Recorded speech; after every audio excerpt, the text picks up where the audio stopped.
पुराने समय में दक्षिण के घने वनों में एक महान तपस्विनी रहती थी, अनसुया। वे पतिव्रता, साध्वी और अत्यंत तेजस्विनी थी।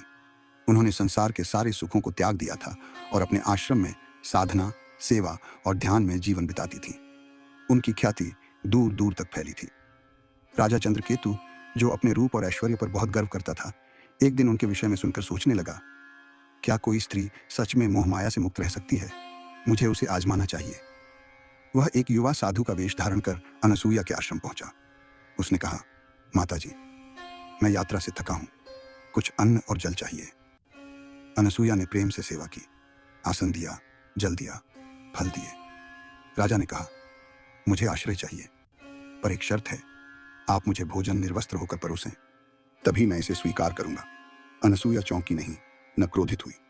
उन्होंने आंखें बंद की और मन ही मन अपने तप का स्मरण किया। उसी क्षण उस साधु का शरीर शिशु में बदल गया। अब वह एक निष्पाप बालक था, जिसकी सेवा में कोई दोष नहीं था। अनसुया ने मुस्कुराकर कहा, तप और सत्य की शक्ति से जब मन शुद्ध हो तो कोई भी परीक्षा केवल माया बनकर रह जाती है।